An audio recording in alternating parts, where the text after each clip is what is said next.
আমন্ত্রণ জানাচ্ছি প্রিয় দর্শক, মানচিত্রের নিয়মিত আয়োজন কথোপকথনের।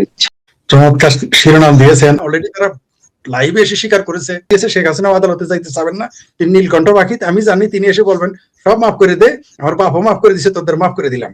তো জনগণ তো এবার তো বোকা না, তো আপনি মাফ করে দিচ্ছেন, আবার মাফ করে দেন, আমরা তো আমরা মাফ করে দিছি, কিন্তু আমাদের পক্ষে মাফটা করলাম না। জুলাই লিস্টে দেখ, রাজাকার আলবদর লিস্টে থাকুক, যাতে জনগণ তাদের ধরে ধরে পেটে মারাতে নারী বুড়ি বাইর করতে পারে। আর এটা আমরা বলবো না, তারা নিজেরাই করে যাচ্ছে। মাশাআল্লাহ, ওই যে ক্ষেতের ঢেল, জামাল ভাইয়ের ভাষায় ক্ষেতের ঢেল খেতেই ভাঙ্গে, বাড়িতে নিয়েও কেউ ভাঙে না, ফ্ল্যাটে নিয়েও কেউ ভাঙে না, জাদুঘরে নিয়েও কেউ ভাঙে না। তো জাদুঘরেরা বানাইতেছে, কিন্তু একটা বুঝলাম না আমি, এরা এরা বঙ্গবন্ধুর বাড়িটাকে মসজিদ বানাইতে চায়, এইখানে কেন জাদুঘর বানায়? ওইটাও একটা মসজিদ বানাবে, ওটা একটা মসজিদ বানাবে, মাজার বানাবে। যেমন ওই যে তালিবাস অন্তস্তাকারা হাদিরে নজরুল ইসলাম, জাতীয় কবি নজরুল ইসলামের পাশে কবর দিছে, ওর না একটা মাজার বানালে ভালো হইতো। তারপর আবু সাইদানের একটা মাজার বানালে ভালো হয়, মাজার এই দেশে চলে বেশি। অবশ্য জামাতের আবার মাজার পছন্দ করে না, তো সম্ভবত এই কারণে মাজার বানাইতেছে না, খুব সম্ভবত। যাই হোক, এগুলো না আমার বলার কিছুই নাই। ইরানের খোমেনি বলছে সে নিজে কত হাজার মারছে, তারা রাষ্ট্রীয় বিবৃতি দিছে, বাংলাদেশের বাঙ্গুরা বিশ্বাস করে না, কয়েকটা মারে নাই, ঠিক আছে, ওইলে নাকি আমেরিকা দালাল মারছে।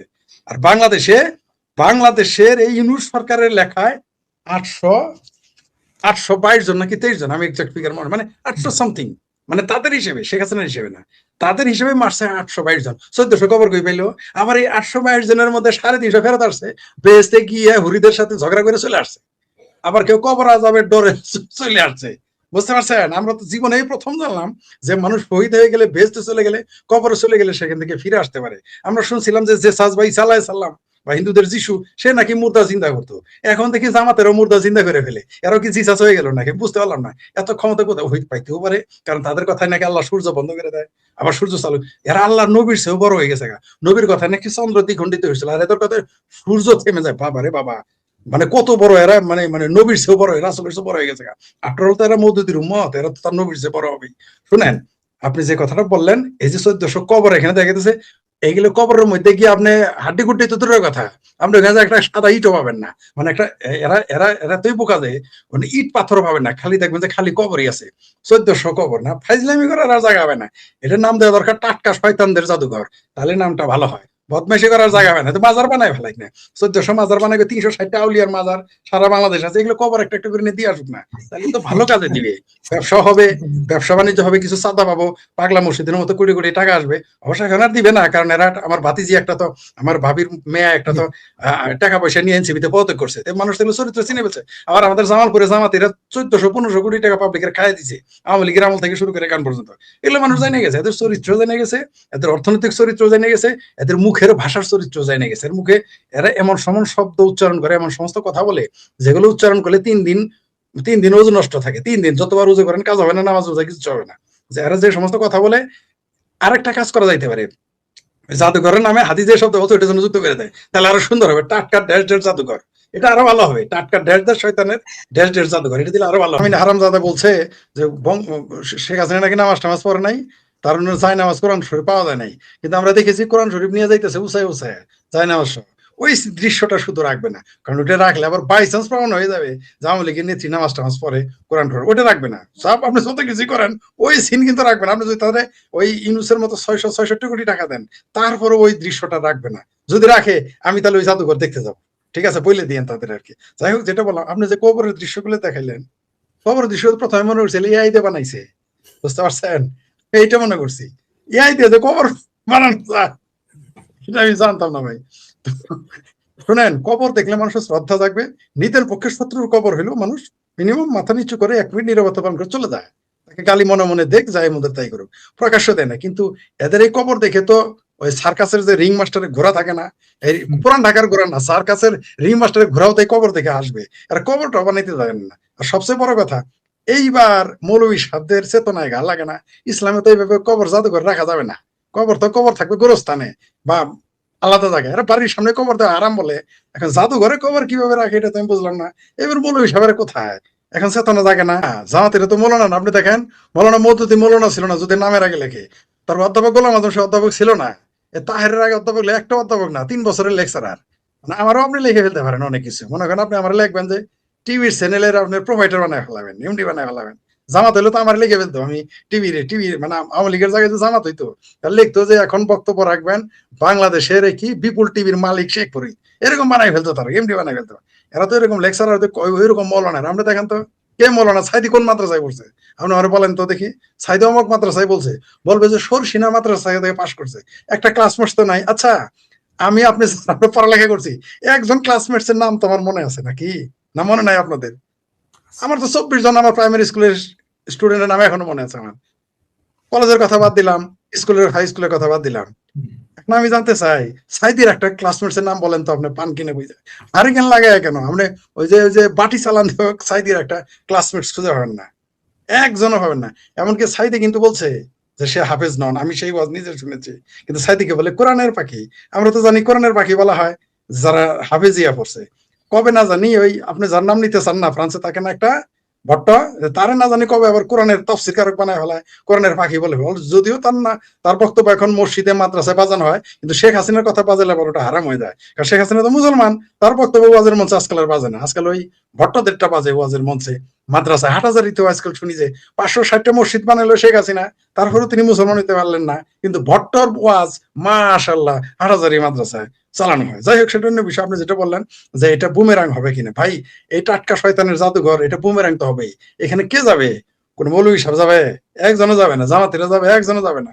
আপনি নিশ্চিত থাকতে পারেন কেউ এখানে যাবে না, কারণ সবাই জানে এটার ভবিষ্যৎ হচ্ছে, মানে কি আর বলবো, যেহেতু এটা গণভবন, ওইখানে তো পাবলিক টয়লেট বানানো যাবে না, বানানো আমরাও চাই না, ওইটা করবো বাংলাদেশের জন্য ক্ষতিকর। এগুলো তো হাস্যকর পরিণত। এর মানে কি বলবো আর, এরা ওইখানে বানালো কেন ভাই? এরা এটা বানাবে হলো সাইদের বাড়িতে গিয়ে, যদি এই মাজারটা বানাইতো, এই জাদুঘরটা, তাইলে হয়তো টিকতো, আমরা সেটা সমর্থন করতাম। গোলাম আজমের বাড়িতে, নিজামের বাড়িতে, ওদের বাড়ি ঘরটা আছে, অথবা ইসলামী ব্যাংকের ছাদে বানাইতো, ভালো হইতো। ইসলামী ব্যাংকের যত আছে সব ছাদের উপরে একটা করে লাশ রেখে জাদুঘর বানাইলে সবচেয়ে ভালো হইতো, এটা টিকতো হয়তো। কিন্তু এরা যে জাদুঘর বানাইছে, এই জাদুঘর মানুষ হাসাহাসি করতেছে। আপনি বিশ্বাস করেন, আপনি ওরাই হাসাহাসি করতেছে। ওই যে যেমন কৃষ্ণ নন্দী যখন বলে আমরা এইবার দাঁড়িপাল্লা মার্কায় ভোট দিয়ে জয়যুক্ত করে আমির সাহেব আপনি দেখে যান, এগুলো বলছে না, ওই জামাতিরাই হাসাহাসি করছে। তারপর তার কিছু চামচা আছে, চামচারা বলছে কে বলে আওয়ামী লীগের লোক, আমরা আমরা এইবার দাঁড়িপাল্লায় ভোট দিব, দিয়ে প্রমাণ করে দিব আমরাই বাংলাদেশের হিন্দুরা, যদিও তাদের ডাকে মালওয়ান, হিন্দু ডাকে না কেউ, বাংলাদেশের 90% লোক তাদের মালওয়ান ডাকে, বলে আমরা হিন্দুরা প্রমাণ করে দিব, অথচ নিজেই কিন্তু ভোট দিবে না। আমার বাড়িতে যায় কিন্তু জামাতার আমিরের নামে গিয়ে দেখেন, আপনি নিশ্চিত থাকেন কৃষ্ণ নদীতে যেহেতু মুসলিম লীগ করছে, ওর কথা বাদ, আর যে জামাতের লোকের ওর মঞ্চে ছিল, আপনি নিশ্চিত থাকেন জামাতের মৌলবীর নামে টয়লেট পেপারের নাম লেগে, যেমন আমি একদা একটি দেশের নাম লিখে এবং কয়েকটা লোকের নাম লিখে টয়লেট টিস্যুতে পেপারের নাম লিখতাম, আমি গণজাগরণ মঞ্চে আন্দোলন করতাম, toilet tissue toilet paper use করতাম। আপনি নিশ্চিত থাকেন ওই জামাতের নেতারা যারা বলছে দাঁড়িয়ে ভোট দেবে খুলনার, প্রত্যেকের বাড়িতে টয়লেটের ওইখানে গিয়ে ধ্যান এমন নিজামী সাইদির ছবি আছে, ওইটাতে টয়লেট করে, কিন্তু তারা মন চাইছে বলে আমরা ভোট দিই। জামাতে বিশ্বাস করে না। জামাত জানে কৃষ্ণ নন্দী ছাড়া একটা লোকও তাদের দাঁড়িপাল্লা মারে ভোট দিবে না। তেমনি এই যে টাটকা শয়তানদের জাদুঘর, টাটকা জুলাই সন্ত্রাসীদের জাদুঘর, টাটকা টাটকা লম্পট আসিফ সারের জাদুঘর, টাটকা বুইরা খাটাইশ এই এই এই কি আতম ব্যাপারী ইউনুসের জাদুঘর, এগুলি কিছুই থাকবে না। মানুষ এগুলো হাসতেছে মনে মনে, আপনি বিশ্বাস করেন সুইবারও যাবে না ওইগুলো ভাঙতে। এটা ভাববেন না ওটাকে ভাঙতে, মানুষ দেখবে আর হাসবে। মানুষ দেখ এরা যে কত বড় বোকা। শুনেন, এখন যে পাওয়ার আছে এই মুহূর্তে এই আদম ব্যাপারী ইউনুস, কত বড় বেকুব। আমি না আপনার এখানে তো সেন্সর থেকে শব্দ উচ্চারণ করতে পারতেছি না বলে আমি দুঃখিত, আমার দাঁত কি আমার জিভে কিলবিল করতেছে কথাগুলো বলার জন্য। শুনেন, এই আদম ব্যাপারী যে লোকটা মানে এই আপনার প্রধানমন্ত্রী পদ পেয়ে যে লোকটা নোবেল লটারি আদম ব্যাপারী লাইসেন্স করে, এই লোকটার আকল আছে। এই লোকের যেহেতু আকল নাই, তার ছেলেদের তারও আকল নাই। মানে বড় মেয়ে তো বড় মেয়ে, ছোট মেয়েরা সুবহানাল্লাহ, এদের কারোর আকল থাকলে ওইখানে গিয়ে জাদুঘর বানায়। এরা মনে করতেছে কি জানেন, যে আর কোনোদিন বাংলাদেশের মুক্তিযুদ্ধের পক্ষের লোক ফিরবে না, এটা বাংলাদেশ পাকিস্তান হয়ে গেছে। এরা এত বড় নির্বোধ, কিন্তু পাকিস্তান জানে পাকিস্তানি টিকবে না। এরা ভাবতেছে বাংলাদেশ ইউনুস যে ক্ষমতায় আছে 50 বছর থাকবে, এর বয়স কিন্তু 86 বছর, সে কিন্তু ভাবতেছে 50 বছর ক্ষমতায় থাকবে, এটা মনে করতেছে। আপনি বিশ্বাস করেন, আমি বিশেষ করে যখন নির্বাচনে হেনা ভোট দিয়ে যে সাইডটা কি যেন লেখছে না, আমি ওটা পরে এখনো মুখস্থ করতে পারি নাই। ওটা মুখস্থ করতে পারলে তো আমি মুখস্থ বাস করতাম। যাই হোক, শুনেন, এরা যে হেনা বোর্ড দিয়েছে, এই হেনা বোর্ডের যে লেখাগুলো লিখছে, এটা কোনো বেকুব ছাড়া কেউ লিখতে পারে? এদের আকল নেই আমার এখন করুণা হয়। আপনি বিশ্বাস করেন, আমার এখন তাদের প্রতি ক্ষোভ নাই, কোনো রাগ নাই, এখন এদের প্রতি আমার করুণ হয় আর আমি হাসি। প্রতিদিন আমি যখন হাসতে ইচ্ছা করে তখন আমি ডক্টর ইউনূসের ছবিটা সামনে নিয়ে আসি ফেসবুক থেকে। আমার যখন আরো বেশি হাসতে ইচ্ছা করে তখন আমি ওই যে ডাস্টবিন শফিকের ছবিটা নিয়ে আসি। যখন আরো বেশি হাসতে ইচ্ছা করে তখন আমি আইনমন্ত্রী আসিফ সারের ছবি আনি, যা এ বুড়া বয়সে দ্বিতীয় হাঙ্গা করা সব হয়েছে, ঠিক আছে, আমি দেখি আর হাসি। দেশে যত সংখ্যালঘু নির্যাতন হয় তার পিছনে কোনো না কোনো ভাবে জামাত ইসলাম জড়িত, কোনো না কোনো ভাবে। এটা বুঝি আমার জড়িত, আমার পিছে লাগছে জামাত না, হিন্দুদের পিছে লাগছে। হিন্দুরা এটা জানে না যে 71 সালে তার কার ডরে পালাইছিল। আচ্ছা 71 সালে কি লোপা আবার চাচার ডরে ডরাইছিল যারা মুক্তিযোদ্ধা, বা খোকন সাহেবের বাপের ডরে পালাইছিল, বা আমার বাপের ডরে পালাইছিল? কার ডরে পালাইছিল? এই জামাতের নেতার ডরে তো তারা পালায় ভারতে চলে গেছিল। এখন হঠাৎ করে কৃষ্ণ নদীর, কৃষ্ণ নদীর ভালো লাগবে কারণ কৃষ্ণ নদীর বাপ মুসলিম লীগ ছিল। হিন্দু রাজাকার যে একটা, আমি জানতাম না কৃষ্ণ নদীর বাপ রাজাকার মুসলিম লীগ করতো, পরে আমি এটা তথ্য পাইছি। আজ তক টেলিভিশনের সম্পাদক মানে টিভির লোকজন বলছে তার বাপ তো ছিল মুসলিম লীগের। তো এরা থাকবেই, থাকতে দেন। 2-4টা হিন্দু রাজাকার দরকার আছে, যেমন পাহাড়ে একটা হিন্দু বড়ুয়া ছিল, মানে রাজাকার ছিল পাহাড়ি, ওরকম 2-1 জন থাকতেই পারে। তো এই যে কৃষ্ণ নন্দী ছাড়া খুলনাতে একটাও হিন্দু ভোট জামাতের পারে নাই, এটা আপনি নিশ্চিত থাকতে পারেন। তেমনি বাংলাদেশে টাটকা জাদুঘরটাও ওই অবস্থায় হবে। বাংলাদেশের সাবেক প্রধানমন্ত্রী শেখ হাসিনা জুলাই আন্দোলনের হত্যাকাণ্ডগুলোর তদন্ত নতুন করে সত্যিকারে নিরপেক্ষভাবে জাতিসংঘের অধীনে করার আহ্বান জানিয়েছেন। শেখ হাসিনা প্রথমবারের মতো দিল্লিতে সাংবাদিকদের জন্য আয়োজিত কোনো অনুষ্ঠানে আনুষ্ঠানিকভাবে ভার্চুয়ালি বক্তব্য দিলেন। 23শে জানুয়ারি দিল্লিতে সাংবাদিকদের জন্য আয়োজিত সেভ ডেমোক্রেসি ইন বাংলাদেশ শীর্ষক অনুষ্ঠানে শেখ হাসিনার অডিও বক্তব্য প্রচারিত হয়। প্রায় 10.5 মিনিটের এই অডিও ভাষণে শেখ হাসিনা অধ্যাপক ইউনূসের নেতৃত্বাধীন অন্তর্বর্তী সরকারকে সরিয়ে আইন শৃঙ্খলা পরিস্থিতি নিয়ন্ত্রণ ও বিচার ব্যবস্থার প্রতি মানুষের আস্থা ফিরিয়ে আনার জন্য আওয়ামী লীগের আন্দোলনে যোগ দেওয়ার আহ্বান জানিয়েছেন। দাবি করেছেন ইউনূস সরকারকে না সরানো পর্যন্ত সুষ্ঠু, অবাধ ও নিরপেক্ষ নির্বাচন সম্ভব নয়। এজন্য তিনি সেনাবাহিনীর প্রতিও আহ্বান জানিয়েছেন বিভাজনমূলক কর্মকাণ্ড নির্মূলে সহায়তা করতে। প্রশ্ন হলো, বাংলাদেশের নির্বাচনের ঠিক 20 দিন আগে একদিকে জাতিসংঘ আবার অন্যদিকে বাংলাদেশের সেনাবাহিনী ও দেশের মানুষের প্রতি এমন আহ্বান শেখ হাসিনা কেন জানালেন? আবার তিনি গত কিছুদিন ধরে যে ভোট বর্জনের কথা বলে আসছেন সেটি কেন বললেন না? বিশ্লেষকরা মনে করছেন শেখ হাসিনা দিল্লির বিদেশি গণমাধ্যমগুলোর মাধ্যমে আন্তর্জাতিক অঙ্গনে 5টি পয়েন্ট তুলে ধরেছেন, যেখানে তার কিছুদিন আগে দেয়া ভোট বর্জনের বার্তাটি নেই। বরং তিনি নিরপেক্ষ তদন্ত সহ বাংলাদেশের আইন শৃঙ্খলা পরিস্থিতির চরম খারাপ অবস্থা, সংখ্যালঘু নির্যাতন, সাংবাদিক নিপীড়নের বিষয়গুলো তুলে ধরেছেন এবং এই বিষয়গুলো শুরু হওয়ার জন্য সুনির্দিষ্ট 3টি পক্ষের কাছে বার্তা পৌঁছে দিয়েছেন। আবার তার বার্তার শেষ দিকে পরিষ্কার যে তিনি প্রথমবারের মতো আন্দোলনে নামার ইঙ্গিত দিয়েছেন। আবার এই অডিও ভাষণ প্রচারের কয়েক ঘন্টা আগে ভারতীয় সংবাদ মাধ্যম দ্য প্রিন্টে আওয়ামী লীগ সভানেত্রী একটি দীর্ঘ সাক্ষাৎকার প্রকাশিত হয়েছে। সেখানে তিনি 2024 সালের আন্দোলনের সময় প্রতিটি প্রাণহানির জন্য দুঃখ প্রকাশ করেছেন। তবে সেই সহিংসতার বিচারিক তদন্ত সীমিত করে ফেলা হয়েছে অভিযোগ করে সেজন্য অন্তর্বর্তী সরকার প্রধান উপদেষ্টা মোহাম্মদ ইউনূসকে দায়ী করেছেন। এই সাক্ষাৎকারে শেখ হাসিনা আসন্ন ত্রয়োদশ সংসদ নির্বাচনে আওয়ামী লীগকে বাদ দেওয়ার সিদ্ধান্তের সমালোচনা করে একে রূপান্তরের মোড়কে কর্তৃত্ববাদ বলেছেন। বিস্তারিত জানতে চলুন যাওয়া যাক বিশ্লেষণে।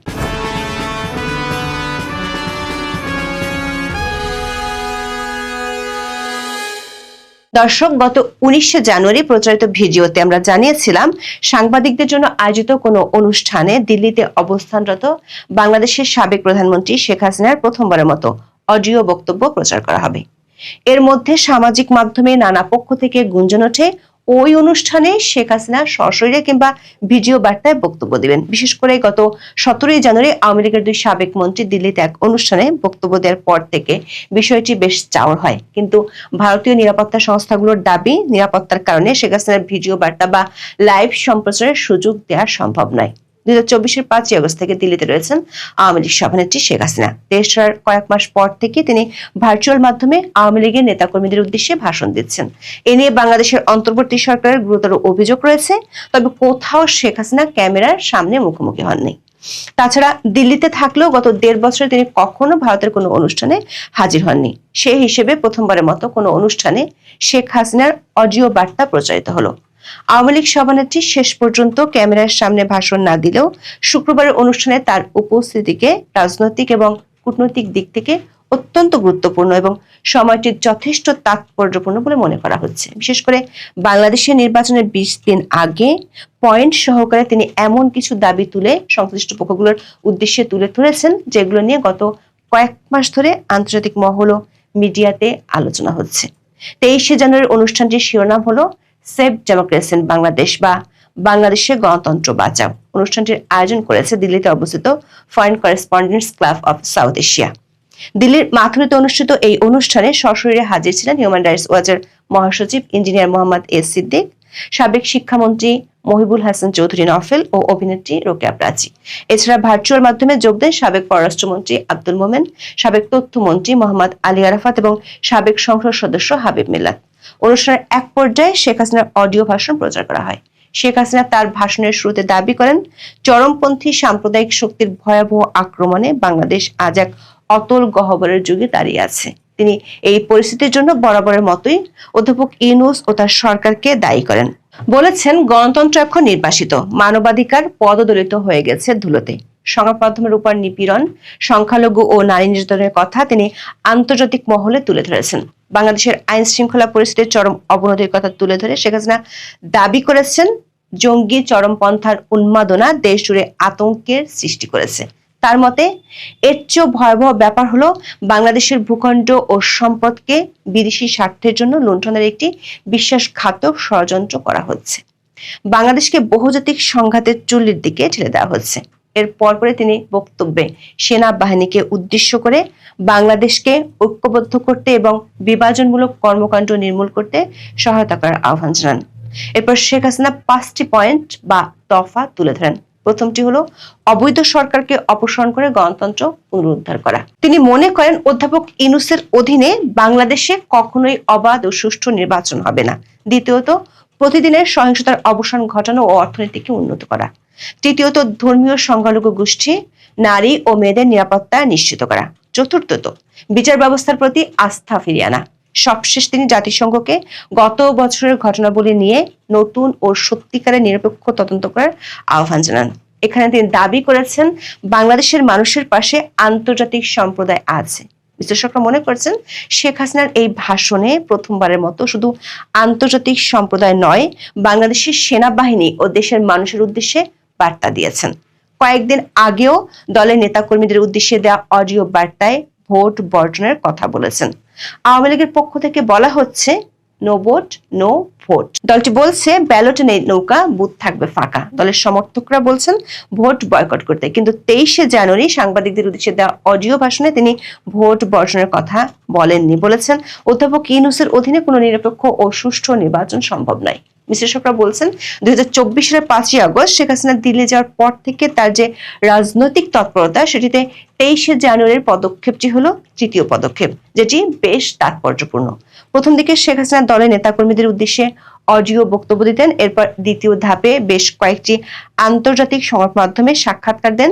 সব সাক্ষাৎকারই তার মূল কথা, আওয়ামী লীগকে নির্বাচনে অংশ নিতে দেওয়া হোক। জনগণ যে দলকে বেছে নেবে তারা সরকার করবে, কিন্তু শেখ হাসিনা ও তার দলের নেতাকর্মীদের সরাসরি ভারতে অনুষ্ঠান করা কিংবা বক্তব্য দিতে দেখা যায়নি। মাস কয়েক আগে দিল্লিতে জাতীয় প্রেস ক্লাবে একটি সংবাদ সম্মেলন করার কথা ছিল আওয়ামী লীগ নেতাদের। শেষ মুহূর্তে সেটি বাতিল করা হয়। পরে জানা যায়, দিল্লির বাংলাদেশ হাইকমিশন এই ব্যাপারে ভারতের পররাষ্ট্র মন্ত্রণালয়ের কাছে আপত্তি জানিয়েছিল। যদিও সরকারিভাবে প্রেস কনফারেন্স বাতিলের সিদ্ধান্ত নিয়ে কোনো পক্ষই বিস্তারিত কিছু জানায়নি। এদিকে 23শে জানুয়ারির অনুষ্ঠানটির আমন্ত্রণ পত্র বিলি শুরু হতেই প্রতিক্রিয়া দেন বাংলাদেশের পররাষ্ট্র উপদেষ্টা তৌহিদ হোসেন। তিনি এক সাক্ষাৎকারে বলেছেন, বাংলাদেশ সরকার চায় না শেখ হাসিনা ভারতে বসে বিবৃতি দিক। প্রশ্ন হলো, মাস 6 আগে আওয়ামী লীগ নেতাদের দিল্লির অনুষ্ঠানে শেষ পর্যন্ত সায় না দেওয়া ভারত সরকার কেন শুক্রবার স্বয়ং শেখ হাসিনার অডিও ভাষণ বিদেশি সাংবাদিকদের জন্য প্রচারের সুযোগ দিল? সূত্রগুলো বলছে, গত কয়েক সপ্তাহে বাংলাদেশ নিয়ে আন্তর্জাতিক পক্ষগুলোর মধ্যে বেশ কয়েকটি বৈঠক অনুষ্ঠিত হয়েছে।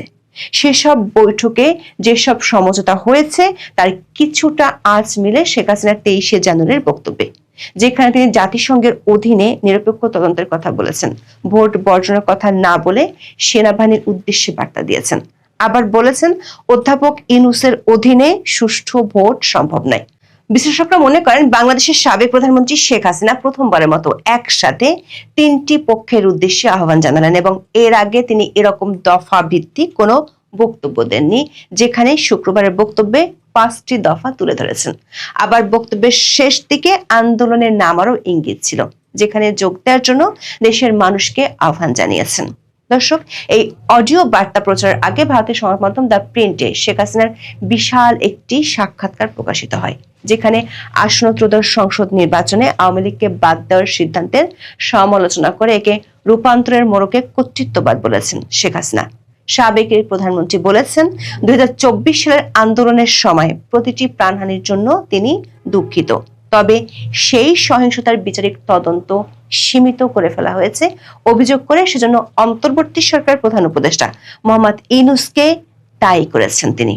কার্যক্রমে নিষেধাজ্ঞা থাকার রাজনৈতিক দল হিসেবে আওয়ামী লীগের নিবন্ধন স্থগিত করেছে নির্বাচন কমিশন। ফলে আগামী 12ই ফেব্রুয়ারি অনুষ্ঠেয় সংসদ নির্বাচনে প্রতিদ্বন্দ্বিতা করতে পারছে না সবচেয়ে বেশি সময়ে দেশ শাসন করা দলটি। দ্য প্রিন্টকে শেখ হাসিনা বলেছেন, তার দলকে নিষিদ্ধ করা মানে আসন্ন নির্বাচনে কয়েক কোটি বাংলাদেশের ভোটাধিকার কেড়ে নেওয়া। তিনি দাবি করেছেন, এ ধরনের একটা পরিস্থিতিতে নির্বাচন হলে তাকে মুক্ত, সুষ্ঠু বা বৈধ বলা যায় না। পছন্দের দল বেছে নেওয়ার স্বাধীনতা ভোটারদের থাকতে হবে। কাউকে ভোটে অংশগ্রহণ থেকে বাদ দেওয়া বা ঘরে ঘরে গিয়ে সহিংসতার হুমকি দিয়ে বিএনপি বা জামাতের পক্ষে ভোট দিতে বাধ্য করা চলতে পারে না।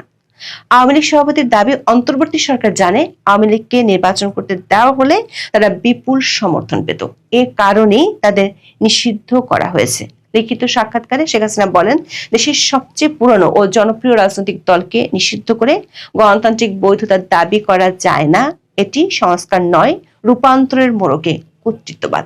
যদিও অধ্যাপক ইউনূস বরাবরই বলে আসছেন, আওয়ামী লীগকে নিষিদ্ধ করা হয়নি, তাদের রাজনৈতিক কার্যক্রম সাময়িকভাবে স্থগিত করা হয়েছে। তবে শেখ হাসিনার ভাষ্য, ওই পার্থক্য অর্থহীন, কারণ তার দল প্রচার চালাতে, সংগঠিত হতে বা নির্বাচনে অংশ নিতে পারছে না। জুলাই আন্দোলন দমনে হত্যাকাণ্ড সম্পর্কে শেখ হাসিনা দাবি করেন, রাষ্ট্রের প্রতিষ্ঠানগুলো রক্ষা এবং প্রাণহানি ঠেকানোর তাগিদ থেকেই তার সরকার তখন কাজ করেছে।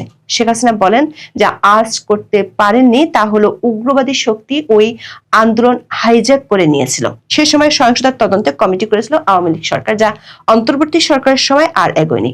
বিষয়টি নিয়ে হতাশা প্রকাশ করে শেখ হাসিনা বলেন, ইউনূস ক্ষমতায় এসে ওই তদন্ত ভেঙে দেন। নিশ্চয়ই তিনি জানতেন এতে তার মেটিকুলাস প্ল্যান উন্মোচিত হয়ে যাবে।